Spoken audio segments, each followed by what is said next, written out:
Listo. Ok, muy buen día. Agradecido con la presencia de todos. Para mí es un honor presentar al doctor Ángel Romero. El doctor Ángel Romero cuenta con un título de médico general otorgado por la Universidad Santiago de Guayaquil. Es especialista en cirugía general, un título otorgado por la Universidad de Especialidades Espíritu Santo de la ciudad de Guayaquil. Actualmente es miembro del staff de cirugía del Hospital General Norte de Guayaquil y es Seibos. Cuenta con una certificación en cirugía laparoscópica otorgada por la Pontificia Universidad de Chile. El doctor nos va a presentar el tema de trauma de tórax abierto y cerrado. Doctor, muchas gracias por contar con su presencia. Buenos días con todos, gracias por la oportunidad de poder participar en esta ponencia con mi tema sobre el traumatismo de tórax abierto y cerrado.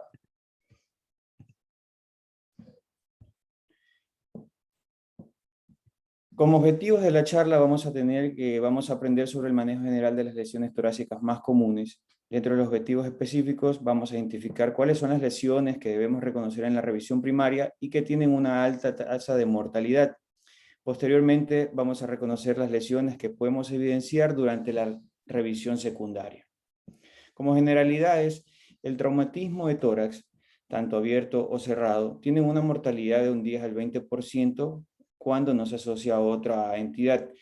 Cuando está asociada a otras lesiones, aumenta su tasa de mortalidad. Es la segunda causa de mortalidad, luego el traumatismo craneoencefálico. Estos pacientes tienen un porcentaje mayor de muerte en la evaluación prehospitalaria porque muchas de las lesiones no son reconocidas durante la escena del accidente. Los accidentes automovilísticos, principalmente el 40 al 50% de los conductores y cinturón de seguridad presentan lesiones torácicas. También es bueno saber que estas lesiones, en menos del 30% van a requerir una intervención quirúrgica. Tanto en las lesiones contusas son menos del 10% y un 15 al 30% en las lesiones penetrantes. Los mecanismos de lesión tenemos tanto las lesiones contusas que se pueden dar por desaceleración o compresión cuando hay un accidente automovilístico o un arrollamiento del peatón, que puede haber compresión tanto en sentido antero-posterior, oblicuo-lateral, o cuando hay caídas de grandes alturas. En las lesiones penetrantes tenemos tanto por arma de fuego, que también las lesiones por arma blanca o por empalamiento. Estas pueden tener un trayecto tanto oblicuo, antero-posterior o postero-anterior. Y las presentaciones mixtas también podemos encontrar. Tres casos patológicos importantes que presentan los pacientes cuando llegan al área de emergencia presentan trauma de tórax. Son la hipoxia, la hipercapnia y la acidosis. La hipoxia se va a deber a hipovolemia debido a la pérdida de sanguíneo, en este caso cuando hay un hemotórax masivo o lesiones de grandes vasos. Asociado a cambios de la ventilación-perfusión, van a llevar a que haya la presencia de hipoxia. La hipercapnia, cuando hay aumento de la presión hidráulica, va a llevar a que haya una mala ventilación-perfusión y esto hace que aumente las concentraciones de CO2 en el organismo, que a su vez puede llevar a que haya alteraciones del nivel de conciencia. Y la acidosis de tipo metabólica se debe por una mala distribución o hipoperfusión de tejidos, por el estado hipovolémico severo que puede presentar el paciente durante su actuación en el área de emergencia. Como manejo inicial, vamos a reconocer la revisión primaria en la cual vamos a observar las lesiones que son inminentes de compromiso vital y que van a requerir tratamiento urgente en el área de la escena del accidente o en su arribo al área de emergencias. En la revisión secundaria, ya una vez descartadas estas lesiones que son altamente mortales, vamos a ver cuáles son los mecanismos de lesión que están relacionados al traumatismo que ha presentado el paciente y tener en cuenta el alto índice de sospecha para estas lesiones específicas. Y los cuidados definitivos, una vez ya estabilizado el paciente, poder derivarlo a la especialidad acorde que requiere un tratamiento definitivo. Dentro de la revisión primaria, que según las normativas de la TLS, en el cuadrante A, vemos que hay que conocer bien, observar la vía aérea del paciente, está hablando espontáneamente, si hay la presencia de un estridor laríngeo, si hay deformidad en la región cervical, un enfisema subcutáneo extenso que abarca hacia la región torácica, que puede estar relacionado a una lesión del árbol traqueobronquial. En la respiración y ventilación, tenemos que ver si hay la presencia o no de ruidos respiratorios adecuados, si hay la ausencia también de ruidos cardíacos, si hay timpanismo, matidez torácica, la percusión, y si la expansión es adecuada en ambos hemitórax. En la circulación debemos observar a nuestro paciente si presenta signos de shock hipoglucémico que van a ser tanto diaforesis, palidez, hipotensión, taquicardia, si hay ausencia de ruidos cardíacos o hay la presencia de distensión de venas yugulares. Los pacientes que a veces suelen asociarse a lesiones medulares, hay que también determinar su nivel de lesión durante la evaluación neurológica. Muchos de estos pacientes ya llegan al área de emergencia, sean con alteraciones a nivel de conciencia debido por su agitación, por su hipoxemia, por su hipercapnia, van a estar en estados agresivos o incluso ya estar en estados de somnolencia. En la parte de la exposición del paciente, hay que revisar tanto la región cervical, la región torácico-abdominal anterior y posterior para evidenciar si es que hay lesiones en la pared torácica, en la cual podamos evidenciar también la fuga de aire por estas lesiones, o si hay estigmas de lesión, ya sean contusiones, laceraciones o la presencia de hematomas o deformidad de la pared costal que puede estar en relación a una fractura costal. Una vez realizada la revisión primaria, vamos a determinar cuáles son estas lesiones de alta mortalidad, de las cuales tenemos a la lesión del árbol tráqueo-bronquial, el neumotórax a tensión, el neumotórax abierto, el hemotórax masivo y la contusión miocardial. Las lesiones del árbol tráqueo-bronquial son potencialmente fatales. La mayoría de los pacientes mueren, tienen una alta mortalidad en la escena del accidente.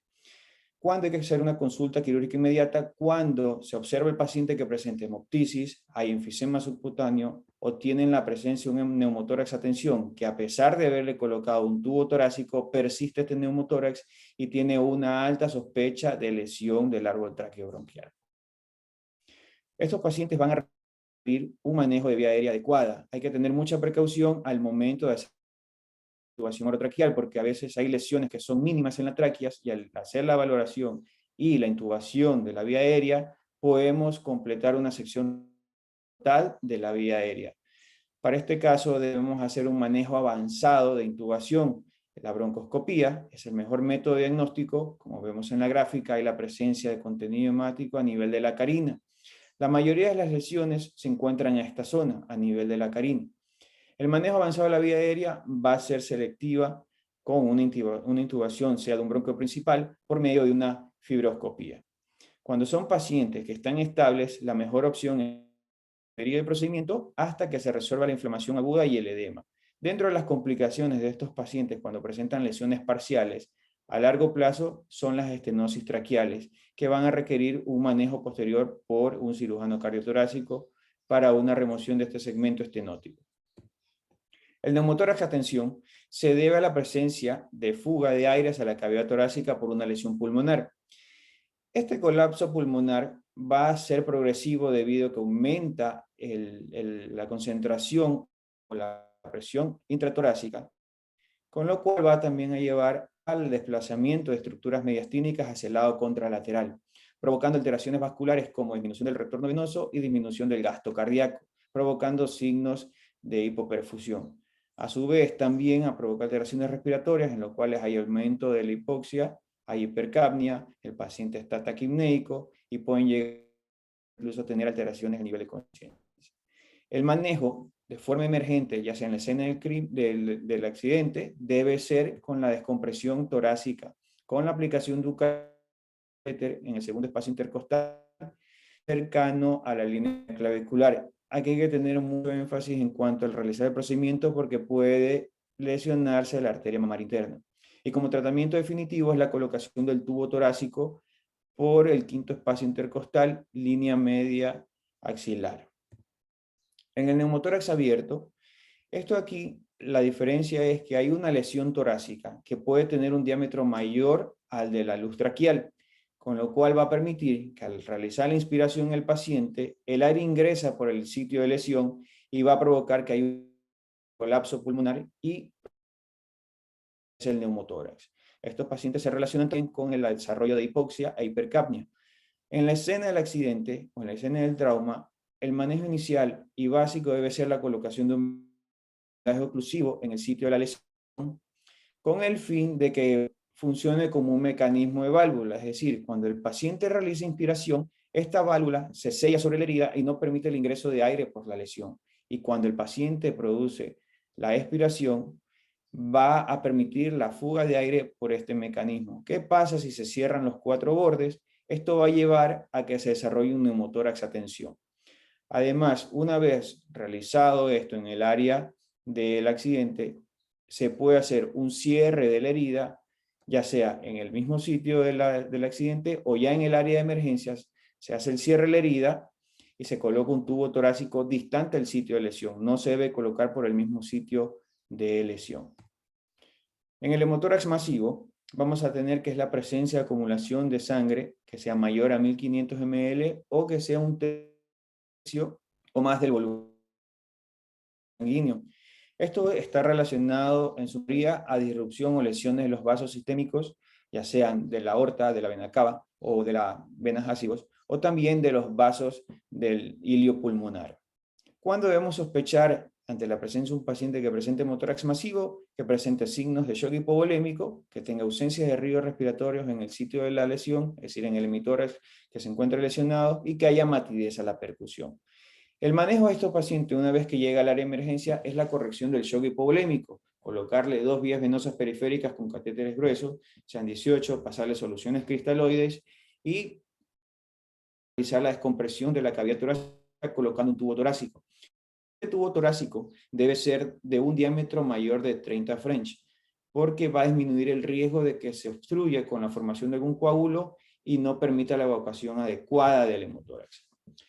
Cuando una vez que se coloca el tubo de tórax, hay indicaciones que van a llevar a tomar la decisión de que debe realizarse una exploración quirúrgica en el paciente cuando llega al área de emergencia. Si al colocar el tubo de tórax presenta un débito mayor a 1500 ml post esta inserción, o si hay un débito de 200 ml en cada hora, por un lapso de 2 a 4 horas, o si el paciente presenta persistencias de signos de shock hipovolémico y está requiriendo necesidad continua de transfusión sanguínea, este paciente debe ser llevado directamente a la sala de quirófano para realizarse una toracotomía que puede ser por vía anterior, por abordaje de una esternotomía, como vemos en la gráfica, o por una toracotomía anterolateral, con el fin de observar la lesión y el reparo de forma temprana. Toda lesión que podamos evidenciar en un paciente que llegue a la emergencia, sean estas lesiones penetrantes, en su mayoría, que abarquen desde la línea medular, el mamario y el botón mamario de ambos lados, en la parte anterior y en la vista posterior, todo lo que esté por dentro de la región escapular, tienen una alta probabilidad de presentar lesión mediastínica, afectando los grandes vasos, estructuras iliares y el corazón. Y también hay un alto índice de sospecha de que presenten taponamiento cardíaco. El taponamiento cardíaco es la presencia de contenido líquido, en este caso sangre, dentro del saco pericárdico, que lo que va a producir es una disminución en la contractibilidad cardíaca, provocando disminución del gasto cardíaco.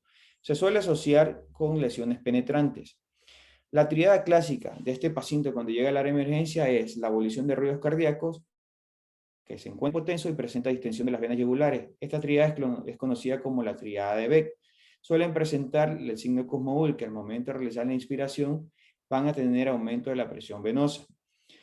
Suelen llegar a la emergencia presentando actividad eléctrica sin pulso y son pacientes que requieren una reanimación cardiopulmonar de forma agresiva, y en el caso de que no se llegue a un retorno de circulación espontánea y hay el alto índice de sospecha, incluso en el mismo área de emergencia se puede hacer una toracotomía exploratoria con el fin de evacuar el contenido dentro del saco pericárdico y posterior a eso llevarlo al área de quirófano para su reparación final. ¿Cómo se puede diferenciar esto de un neumotórax a tensión? Es que va a haber la presencia de hiperresonancia en el hemitórax izquierdo. El manejo y tratamiento del taponamiento cardíaco en un área de emergencia debe realizarse con la aplicación del ultrasonido al paciente del trauma. En la figura que tenemos aquí, vemos que este examen se enfoca en varias zonas específicas para determinar si hay la presencia o no de líquido. La que más nos va a interesar a nosotros en el momento de que sospechamos una lesión a nivel cardíaca o la presencia del taponamiento cardíaco es la exploración a nivel pericárdico, en el cual tenemos que observar si hay la presencia o no de líquido en el saco pericárdico. Una vez observado, debemos realizar bien una pericardiocentesis, que también puede servirnos de forma diagnóstica cuando no se cuenta con un ultrasonido. Va a ser terapéutica pero temporal, no va a constituir un tratamiento definitivo. Además de esto, estos pacientes van a necesitar la administración de solución de cristaloides por vía endovenosa con el fin de aumentar la presión venosa, mejorar el gasto cardíaco. Si ya tenemos un paciente que llega al área de emergencia con signos de paro cardíaco, lo mejor es realizar una toracotomía de emergencia o esternotomía para hacer una resolución de su problema. Hay un protocolo que se debe realizar cuando llega un paciente con un antecedente de trauma torácico y que llega con paro cardíaco. Es que al llegar y en menos de 2 minutos debe iniciarse la reanimación cardiopulmonar con control de la vía aérea, masaje cardíaco externo, intubación orotraqueal, administración de drogas vasopresoras, de líquidos endovenosos y comprobar en estos 2 minutos si el paciente tiene retorno a la circulación espontánea. Si hay retorno a la circulación espontánea, el paciente ya puede seguir un manejo usual, que es el control de los signos vitales, monitorización continua, comenzar a hacer exámenes adicionales para descartar otro tipo de lesión. Si el paciente no tiene un retorno a la circulación espontánea, hay que colocar tubo de tórax porque se sospecha una lesión torácica, sea un hemotórax o un neumotórax a tensión, que puede ser que esté provocando este paro cardíaco. Si hay retorno a la circulación espontánea, el paciente puede seguir un manejo usual. Si en estos 3 minutos el paciente no ha tenido un retorno a la circulación espontánea, viene la acción del cirujano en realizar una toracotomía o una exploración torácica en el área de emergencia para liberar el taponamiento cardíaco si está presente. Si comprobamos que hay una lesión cardíaca, se debe hacer un control final de las lesiones cardíacas, es decir, un reparo, una rafia, si es lo que se evidencia en ese momento. Una vez controlado esto y el paciente tiene un retorno a la circulación espontánea, puede seguir su manejo en un área de cuidados críticos. Si vemos que el paciente, a pesar de hacer el reparo de la lesión cardíaca, persiste con una hipovolemia severa, hay que descartar que haya lesiones vasculares, sean del pedículo pulmonar o de vasos mediastinales. ¿Cómo controlamos esto? Con la colocación de clamps o ligaduras temporales. Si el paciente persiste con esto, con el paro cardíaco y se mantiene un masaje cardíaco, ya en este caso interno, con descargas eléctricas y no comprobamos que haya retorno a la circulación espontánea dentro de 30 minutos, este paciente se lo declara fallecido. Este es un manejo obtenido del ATLS en cuanto a la actuación de los pacientes que llegan con paro cardíaco al área de emergencia. Una vez ya descartadas todas las lesiones de la revisión primaria, podemos enfocarnos por aparatos y sistemas en nuestro paciente para tratar lesiones que tienen igual un riesgo de mortalidad, pero en menor proporción que las lesiones en la revisión primaria.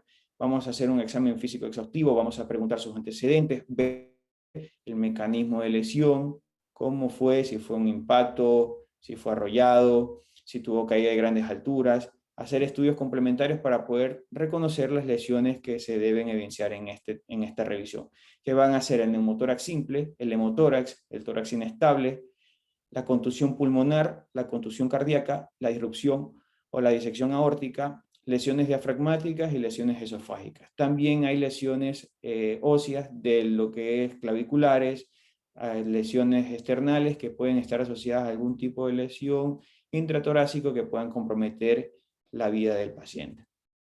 El neumotórax simple es la presencia del aire dentro del espacio pleural que va a provocar el colapso pulmonar. Este puede ser mínimo hasta severo sin provocar o desarrollar síntomas de un neumotórax a tensión. Va a ir habiendo una progresión en cuanto a las alteraciones de la ventilación-perfusión. La causa más común se debe a una laceración pulmonar que está en relación principalmente a una fractura costal.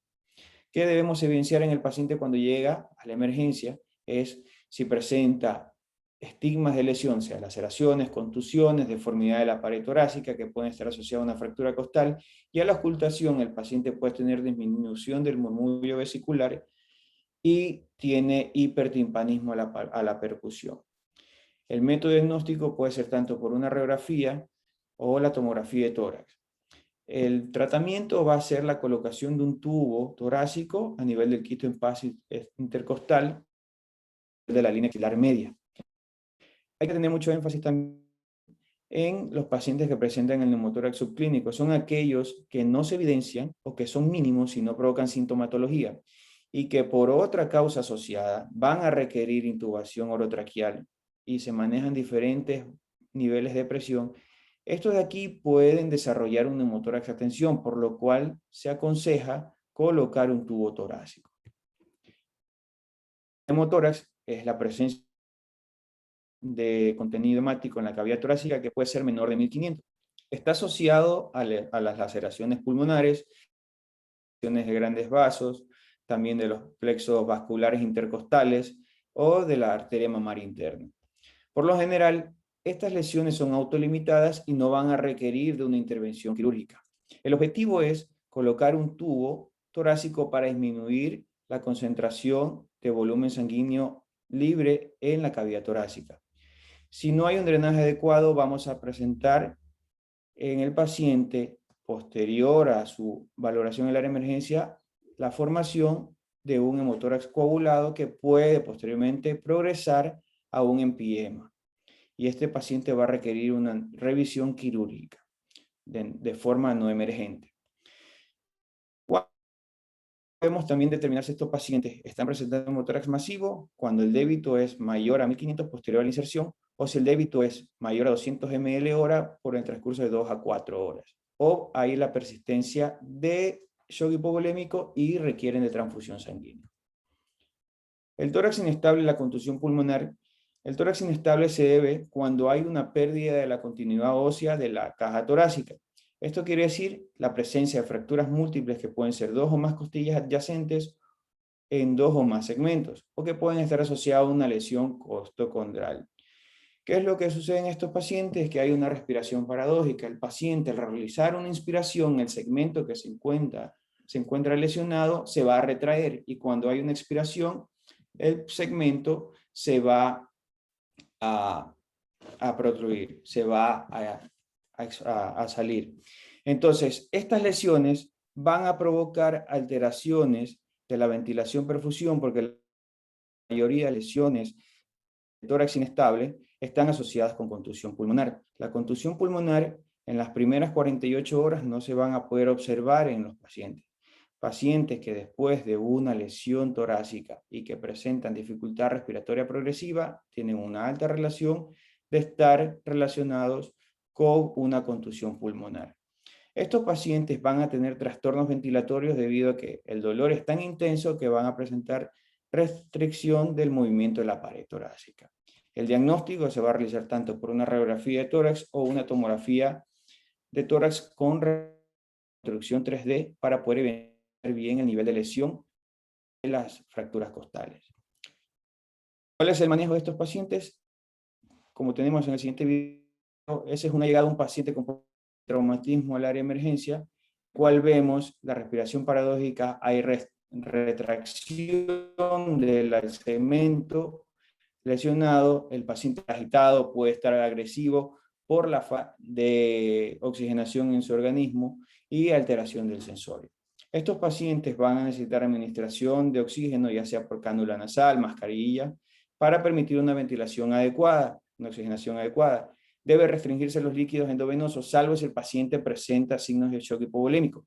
Además, el administrar líquidos endovenosos en un paciente que se sospecha que tenga asociado una contusión pulmonar va a aumentar el riesgo de progresar la insuficiencia respiratoria.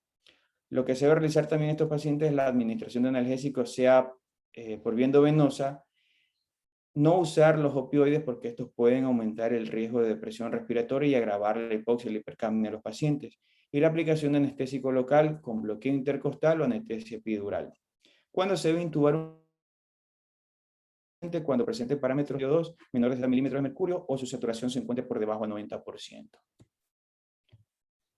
En la contusión cardíaca, estas lesiones principalmente se deben por accidentes de tránsito, impacto directo por algún objeto contuso, que van a provocar una compresión tanto en sentido antero-posterior o posterior-anterior. Están relacionados más a lo que son accidentes de automóvil, arrollamiento del peatón, cuando tienen accidentes automovilísticos o ciclísticos, y cuando hay presencia o el antecedente de una caída de grandes alturas. Las formas de presentación son la contusión miocárdica, puede haber rupturas de las cámaras cardíacas, puede ser de los ventrículos o de las aurículas, puede haber una disección o trombosis de las arterias coronarias o una disrupción o ruptura de las cuerdas tendinosas de las válvulas.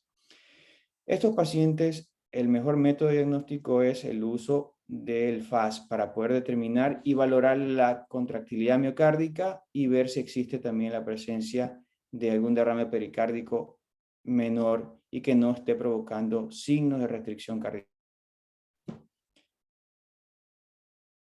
Es el síntoma más frecuente. Muchas veces se pasa por alto esta entidad porque el paciente solo refleja dolor torácico y no se evidencia ninguna lesión a nivel de la pared costal. Entonces, una vez que el paciente ingresa y hay el antecedente o la sospecha de una contusión miocárdica, lo que se debe realizar son un estudio electrocardiográfico para observar si es que hay cambios isquémicos, si hay taquicardia sinusal, hay la presencia de fibrilación auricular o bloqueo de rama derecha. Estos pacientes pueden presentar como secuelas clínicas hipotensión, arritmias o anormalidades en la movilidad, que son las que se observar en la ecocardiografía. Cuando tenemos un paciente que llega a la emergencia y tiene aumento de la presión venosa central y no hay cambios evidentes, hay que sospechar de que tienen una disfunción ventricular del lado derecho y debe realizarse una evaluación exhaustiva por parte de cardiología en este caso. Si tenemos un paciente con contusión miocárdica y no tiene síntomas severos, no tiene mayor compromiso cardíaco, puede mantenerse por monitorización en 24 horas. Posterior a las 24 horas, disminuye el riesgo de desarrollar complicaciones por el antecedente del traumatismo cardíaco. La disección traumática de la aorta es una de las causas más comunes de muerte súbita en el paciente que ya se encuentra hospitalizado, porque a veces no se evidencia lesiones o signos directos que estén relacionados a esta entidad. La mayoría de estas se producen cuando hay una colisión vehicular o hay presencia de caída de grandes alturas que producen desaceleración y puede haber un desgarro de la íntima provocando escape de sangre que puede ser contenido hasta que esta disección no se puede contener más y hay una ruptura como tal y hay un hemotórax o hay un sangrado masivo hacia el mediastino o hacia el tórax provocando la muerte por hipovolemia. Los pacientes que tienen mayor porcentaje de supervivencia son aquellos que tienen laceraciones incompletas que están cercanas al ligamento arterioso. Aquellos pacientes que presenten una adventicia intacta o hay un hematoma mediastinal contenido, esto es bueno porque previene que tengan exsanguinación y la muerte. Cuando el paciente, una vez conocido que tiene una disección aórtica posterior al trauma, pero presenta hipotensión persistente o recurrente, hay que buscar algún otro signo o sitio de sangrado que esté asociado a esta lesión. Como lo mencioné, el alto índice de sospecha de una disección traumática está dado cuando hay la historia de un trauma por desaceleración y la evidencia de cambios radiográficos. Estos cambios radiográficos van a ser la principal de todas es el ensanchamiento mediastínico y la obliteración del botón aórtico. Ahí también podemos encontrar desviación traqueal hacia la derecha, depresión del bronquio izquierdo principal o elevación del bronquio derecho principal, obliteración de la ventana aortopulmonar, desviación esofágica hacia el lado contralateral y la evidencia de un hemotórax izquierdo. El diagnóstico se puede realizar tanto por una radiografía en el cual vamos a ver estos signos indirectos o ya estudios más avanzados que pueden ser la tomografía de tórax, una angiotac en la cual vamos a ver la construcción 3D y vemos en estos de aquí, estos estudios de imágenes, cómo hay cambios en la morfología aórtica. En el corte sagital vemos que hay una pérdida de la continuidad del borde de la aorta torácica cerca al callado aórtico. Y en la ortografía también podemos ver una zona de un pseudoneurisma que es producto de la disección aórtica posterior al trauma. También podemos hacer el estudio de ecocardiografía transesofágica, pero esto se puede realizar ya en pacientes que se encuentran estables. Si ya tenemos un alto índice de sospecha y un paciente estable, el paciente debe ser llevado directamente a quirófano. El paciente que se encuentra estable debe hacerse un control del dolor, tratar de mantener una frecuencia cardíaca que esté por debajo de 80 latidos por minuto, presiones arteriales medias que estén en 60, 70 milímetros de mercurio, fármacos que se pueden usar para disminuir la presión cardíaca y la presión arterial son beta bloqueantes, los antagonistas de calcio, la nitroglicerina o el nitroprusiato. Hay que tener mucha cuenta que estos medicamentos no se pueden usar en pacientes que se encuentren hemodinámicamente inestables porque va a agravar su hipovolemia. Si es un paciente estable, el mejor abordaje es por vía endovascular porque tienen mejores resultados. El trauma de diafragma es una de las entidades que se reconoce en muchas ocasiones ya de forma tía. El paciente llega al área de emergencia, no se reconoce ningún tipo de indicio que esté en relación a este tipo de lesión, el paciente es dado de alta y después de algunos meses puede regresar por un disconfort en el hemitórax, por tos crónica, procesos infecciosos crónicos, y al realizarle pruebas complementarias se puede encontrar contenido de la cavidad abdominal dentro del tórax. Lo más común es presentar estas lesiones en el lado izquierdo, debido a que el lado derecho, el hígado, cubre en su totalidad el hemidiafragma derecho. Las perforaciones que se deben por trauma de arma blanca o por proyectiles son por lo general pequeñas y estos son pacientes que en su mayoría son asintomáticos. Cuando hay un trauma contuso, por variaciones de presión, puede haber un desgarro radial de la musculatura diafragmática y ahí en este caso vamos a presentar lo que son las herniaciones del contenido abdominal al tórax. Cuando colocamos a un paciente un tubo de tórax y observamos que hay salida de líquido peritoneal, esto puede aumentar el índice de sospecha de una lesión diafragmática. El diagnóstico en estos casos se puede realizar por una tomografía tóraco-abdominal, en el cual vamos a evidenciar la presencia de contenido dentro de cavidad abdominal, de cavidad torácica. En radiografía podemos ver que hay una elevación del diafragma de forma normal y vemos la presencia de contenido abdominal dentro de la cavidad torácica. En la tomografía de tórax podemos evidenciar también los mismos hallazgos y por vía laparoscópica podemos encontrar que por el efecto herniario diafragmático que se protruyen asas intestinales y muchas veces pacientes pueden ingresar como un cuadro obstructivo que requieren una revisión quirúrgica y la causa es esta, un defecto diafragmático posterior a un trauma. El trauma de esófago, este de aquí también es una entidad muy frecuente, principalmente en las lesiones de tipo penetrante. Cuando son por traumas contusos, se va a deber principalmente a variaciones de la presión. Simulan mucho a los cuadros clínicos de ruptura esofágica post-esmesis, el síndrome de Boerhaave. ¿Qué es lo que sucede? Al haber un aumento de la presión esofágica a nivel inferior, esto va a provocar que haya un desgarro lineal y puede haber fuga del contenido gástrico hacia el mediastino, que puede provocar bien una mediastinitis que se puede desarrollar luego a un empiema, provocando sepsis y puede llegar al fallecimiento del paciente. ¿Cuándo podemos sospechar que un paciente tiene una lesión esofágica? Cuando presenten neumotórax izquierdo, pueden tener también un neumomediastino, hay dolor torácico en línea media, no se evidencia lesiones costales y hay la presencia de shock, pero que no hay lesiones evidentes que estén mencionando o que estén direccionándonos a que hay algún sangrado o alguna lesión pulmonar. En estos casos vamos a darnos cuenta de que puede haber una lesión esofágica. El diagnóstico debe ser lo más pronto posible porque aumenta la supervivencia del paciente. Se puede realizar un esofagograma, debe realizárselo con estudio de medio de contraste hidrosoluble, no con medio de contraste varitado. O el otro método de diagnóstico también puede ser con esofagoscopía.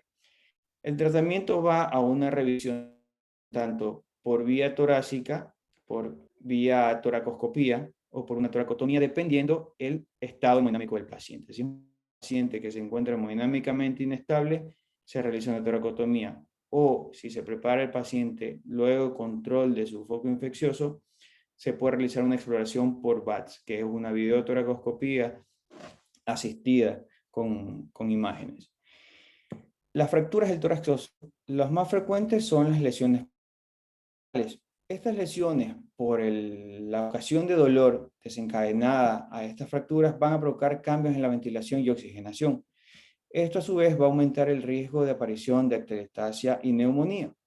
Según las lesiones específicas, cuando hay una lesión o una dislocación posterior externoclavicular, puede haber compresión de la vena cava superior y esto debe realizarse una reducción temprana en el área de emergencias. Cuando hay fracturas escapulares y esternales, hay que aumentar la sospecha de que puede existir una contusión miocárdica o mediastínica en estos pacientes.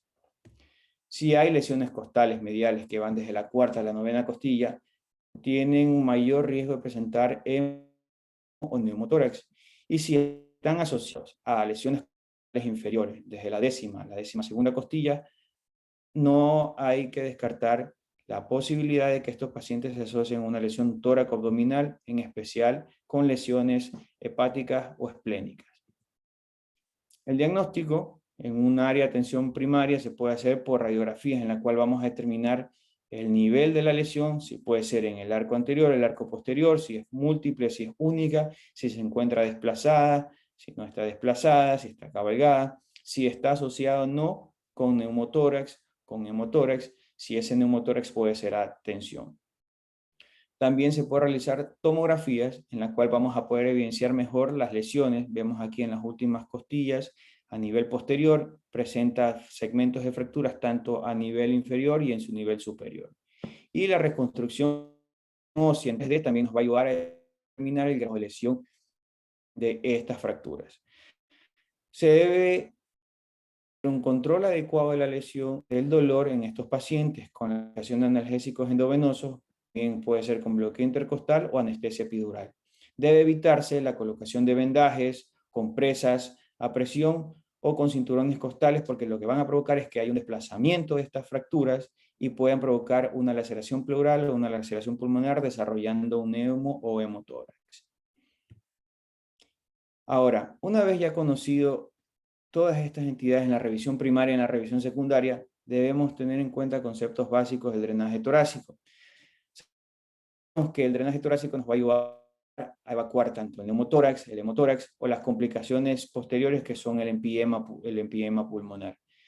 Cuando se trata de un hemotórax o un neumotórax, debe realizarse a nivel del quinto espacio intercostal. Cuando es un neumotórax, debe direccionarse el tubo torácico hacia el vértice. Y cuando es por colecciones, debe ser lo más cercano hacia las bases. Hay que tener mucho cuidado cuando hay un neumotórax del lado derecho y se coloca por debajo del quinto espacio intercostal, porque aumenta el riesgo de provocar una lesión diafragmática o una lesión hepática. Los tubos a usarse se clasifican según su grosor en medidas de French. Pueden ser finos, medios y gruesos. Cuando se trata de evacuar un hemotórax, debe usarse tubos torácicos mayores de 30 French para disminuir el riesgo de que se ocluyan y que no haya una evacuación adecuada de este hemotórax. También tenemos los medios por los cuales vamos a ver y cuantificar el drenaje del tubo torácico. Como vemos en la imagen de aquí, tenemos lo que se conoce como el sistema de canister o el PleuroEvac, en el cual cuenta con 3 cámaras. La cámara en el cual se va a cuantificar la cantidad de débito que va a tener el paciente en el día, el sellado de agua, el cual va a permitir que no haya fuga de aire, y en el otro se va a regular la cantidad de presión para la succión de la torácica. Ahora, tenemos también otro método de evacuación que es la válvula de Heimlich. Este principalmente se usa en los pacientes que presentan neumotórax. En pacientes con neumotórax que no tienen compromiso hemodinámico se pueden utilizar y el objetivo es que permite la evacuación del aire que se encuentra dentro de la cavidad torácica y no permite el ingreso por este mismo sistema de drenaje. Ahora, también hay que tener en cuenta el cuidado de este sistema del tubo torácico, tanto el drenaje, la manguera de conexión hacia el caníster, porque a veces pueden existir casos en que no hay un control adecuado, se gira el caníster, se pierde el sello de agua, puede haber una recidiva de neumotórax o asociarse al hemotórax un neumotórax. Entonces hay que tener cuidado en el manejo del tubo torácico. Otra de las preguntas que se hace una vez ya controlada la emergencia del paciente tiene un tubo de tórax es ¿cuándo se puede retirar un tubo torácico? Una de las indicaciones es cuando hay una obstrucción del tubo, a pesar de que tiene un hemotórax, al paciente se le coloca otro tubo más y ninguno de los dos tubos está funcionando, se encuentran obstruidos por algún coágulo o ya está desarrollando fibrina o hay ya la presencia de una concentración purulenta muy densa, el paciente debe retirarse el tubo. La otra es cuando la producción es menos de 200 mililitros en 24 horas, esto en especial cuando es la presencia de derrame pleural o cuando es la presencia de un hemotórax. Si es un empiema pulmonar, no debe retirarse de forma agresiva, debe irse haciendo paulatinamente, debe esperar que el débito sea menor de 50 cc al día y retirarlo diariamente centímetro a centímetro porque pueden haber colecciones residuales que no se pueden drenar cuando se hace la colocación inicial. También no debe haber fuga de aire por el drenaje torácico, es decir, ya no debe haber oscilación de la columna en el sistema de drenaje y no debe haber el burbujeo en la columna de agua en el sistema de drenaje. Cuando ya no existe esto, es porque ya no existe la persistencia de fuga de aire, el pulmón se encuentra expandido adecuadamente, que lo vamos a comprobar también en una radiografía de tórax, que ese es otro de los indicativos para el retiro del tubo torácico. El tubo torácico debe realizarse su extracción pidiéndole al paciente que inspire profundamente y mantenga la respiración para permitir que el pulmón se mantenga expandido. Y se puede hacer dos opciones, colocar un vendaje oclusivo o suturar la herida.